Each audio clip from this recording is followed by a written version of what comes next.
I'm Nina. I'm not a fan of modern women. I'm a lesbian. Yet I am not a fan of the LGBTQIA++, whatever. I'm technically on the left. Yet I don't believe in identity politics. I don't believe there should be pride flags in the classroom. I don't think teachers should be talking about gender ideology and any of that bull or racism and any of that stuff. I don't believe that women who say that they are independent and trying to find themselves need to go to clubs, hang out with a bunch of friends, and sleep with a lot of men. I don't believe you have to have a lot of friends in order to be happy. I believe in order to find yourself truly, you have to isolate yourself from the majority of people in your life. Not all, but a majority. Find yourself, find out who you really are, what you like, what are your passions, what's your joy, what are things you don't like about yourself, what are things that make you very upset, why do they make you upset, and how to change them. Figure out how to change them. Self-reflection is key. And most women, they say they're going to find themselves and self-reflect. And yet all they do is hang out with their friends, date around, and complain. They're finding themselves, truly finding themselves. You don't need a boyfriend or a group of friends. You don't need to go out in order to do so. That's why so many modern women are not only unintelligent, but they're miserable. Because, personally, someone who has dealt with depression for 20 plus years of my life, I could say without a shadow of doubt that the only way I was able to find any sort of happiness in the misery that is depression is by taking accountability for the things that were making me miserable. Instead of blaming it on other people and other things, I decided that I couldn't change the world. I needed to change myself, and that's what I did. And f anyone else's opinion. So when it comes down to it, the only person you have to live with is yourself. Unless you have a family or any of that, but we're not talking about that right now. Today, we're going to be reacting to some shorts. So let me get this straight. You claim everybody is racist, yet you're the ones who are always constantly bringing it up. You claim people shouldn't be reduced to just their parts, while simultaneously calling women uterus havers and chest feeders. You say you want to dismantle gender stereotypes, but you uphold them for gender ideology, because if a boy likes things that are typically girl-oriented, then that means he's a girl, and vice versa. You preach about self-acceptance and loving who you are, and everybody is beautiful, while also simultaneously encouraging people to undergo surgery and hormone therapy in order to change their physical appearance. You claim that males are inherently oppressive towards women, but have no problem with a male then saying he's a woman and entering into our private spaces. You say you support all women, but you simultaneously cheer on people hating the TERFs, just women who are against all this gender ideology. Yes. And this is why I choose not to have any sort of dialogue with these people. The woke, the gender ideology people, the people who constantly talk about race and oppression. No point in talking to them. Why? Because every sentence that comes out of their mouth is hypocritical. So how could you have any sort of intellectual dialogue with people who can't even form a logical opinion or state any sort of opinion that they have without being hypocritical in the process? Henceforth, no point talking to them. And also, a lot of people on the right will be like, well, they'll never understand our opinions, and they'll never understand our side if we don't talk to them. How can you talk to someone who's got their head so far up their tuchus that their ears are clogged with caca? Answer me that. Before the show, we're talking about dating apps. Some of you ladies are on Tinder. Some of you ladies are on Hinge. I actually think Hinge is pretty good. Hinge is pretty cute. I've seen a lot of relationships come off of Hinge. But when we're talking about Tinder, and we're already complaining about the small pool of men that we're having issues with, like if you are a man with malicious intent, or if you are a man who, like let's say he has a proclivity towards sociopathy or narcissism, and he's attractive, he's gonna be using Tinder in order to date you guys. Like why would you be on these apps? Like, what part of that sounds healthy? Why are they on the apps? You really want to know that answer? Because I will tell you, my lady. The reason why these girls are on this app is because their friends are. Trust me when I say that women really don't ever make moves unless they're watching someone else do it first, unless they've seen someone else do it first. If their friends do it or if their friends say it, then it's okay. Women don't have a mind of their own.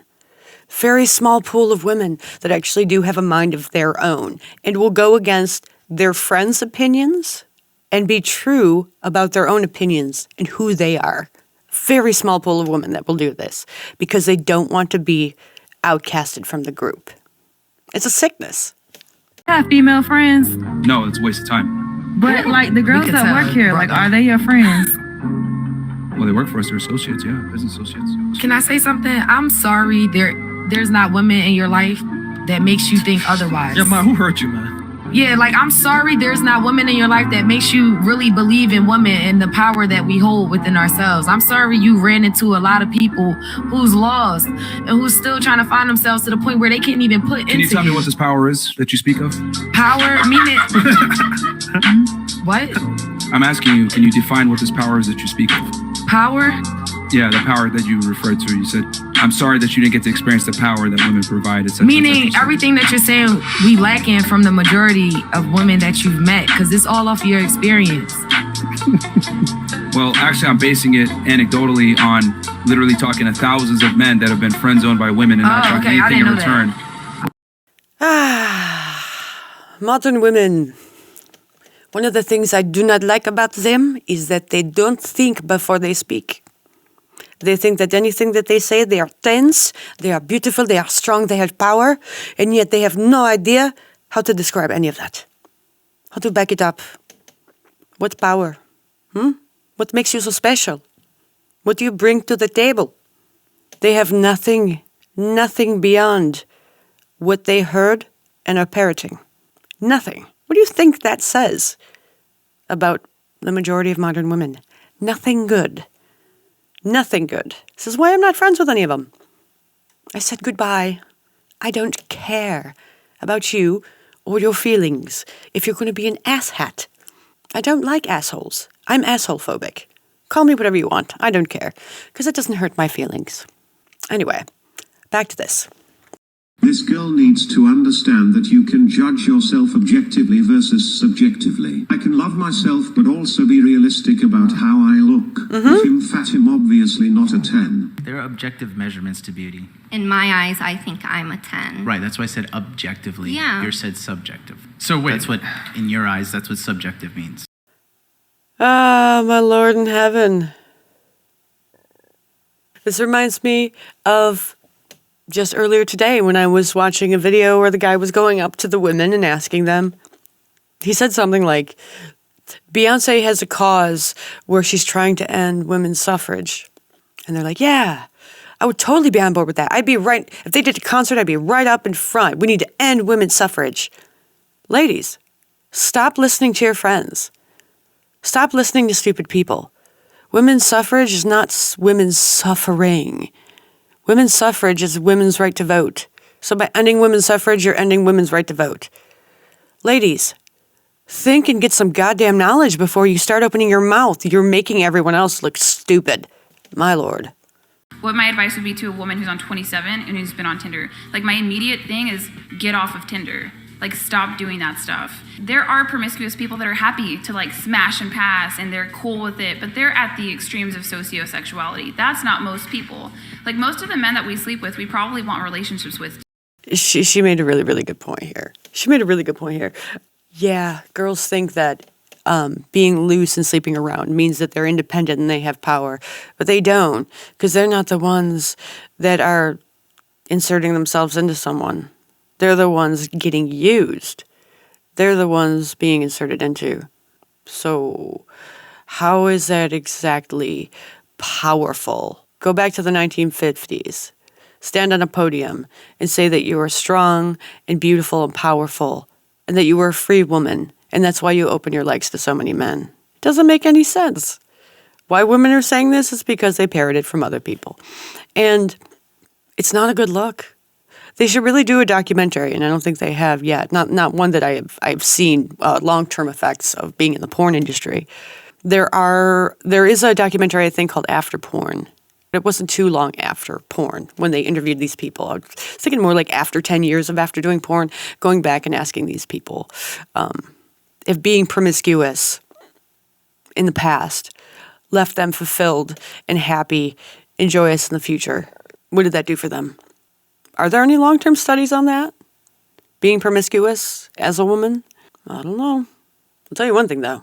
Modern straight women of today, they're not prime candidates for men. They're prime candidates for lesbians. I think if you're ever going to rate yourself, you should always rate yourself a 10 because you become more attractive when you hear how a person thinks.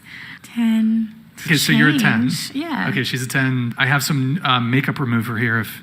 Does anybody want to revise their answer?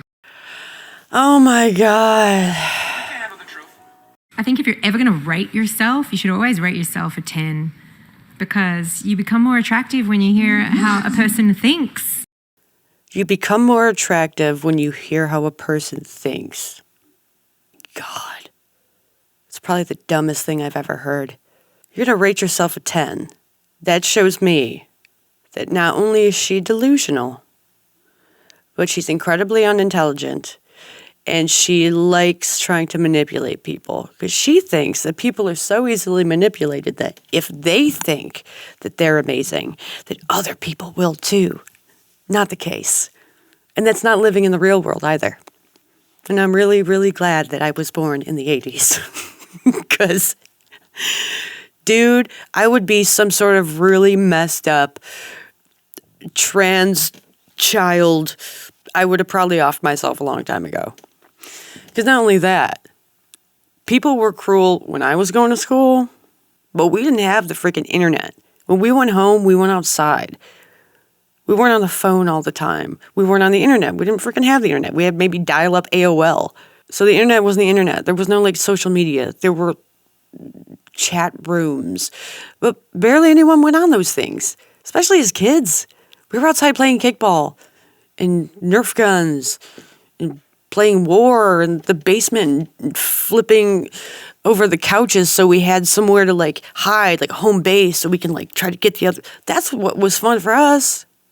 Fun for as kids. Now fun for kids now is transitioning and talking about oppression and gender ideology and racism. And dude, not only are kids going to be super messed up, but they're going to hate their parents. Absolutely. For messing them up. The level of Munchausen by proxy going on in this world is insane. And it's because so many people are obsessed with attention. It's sad. If you agree, like and subscribe.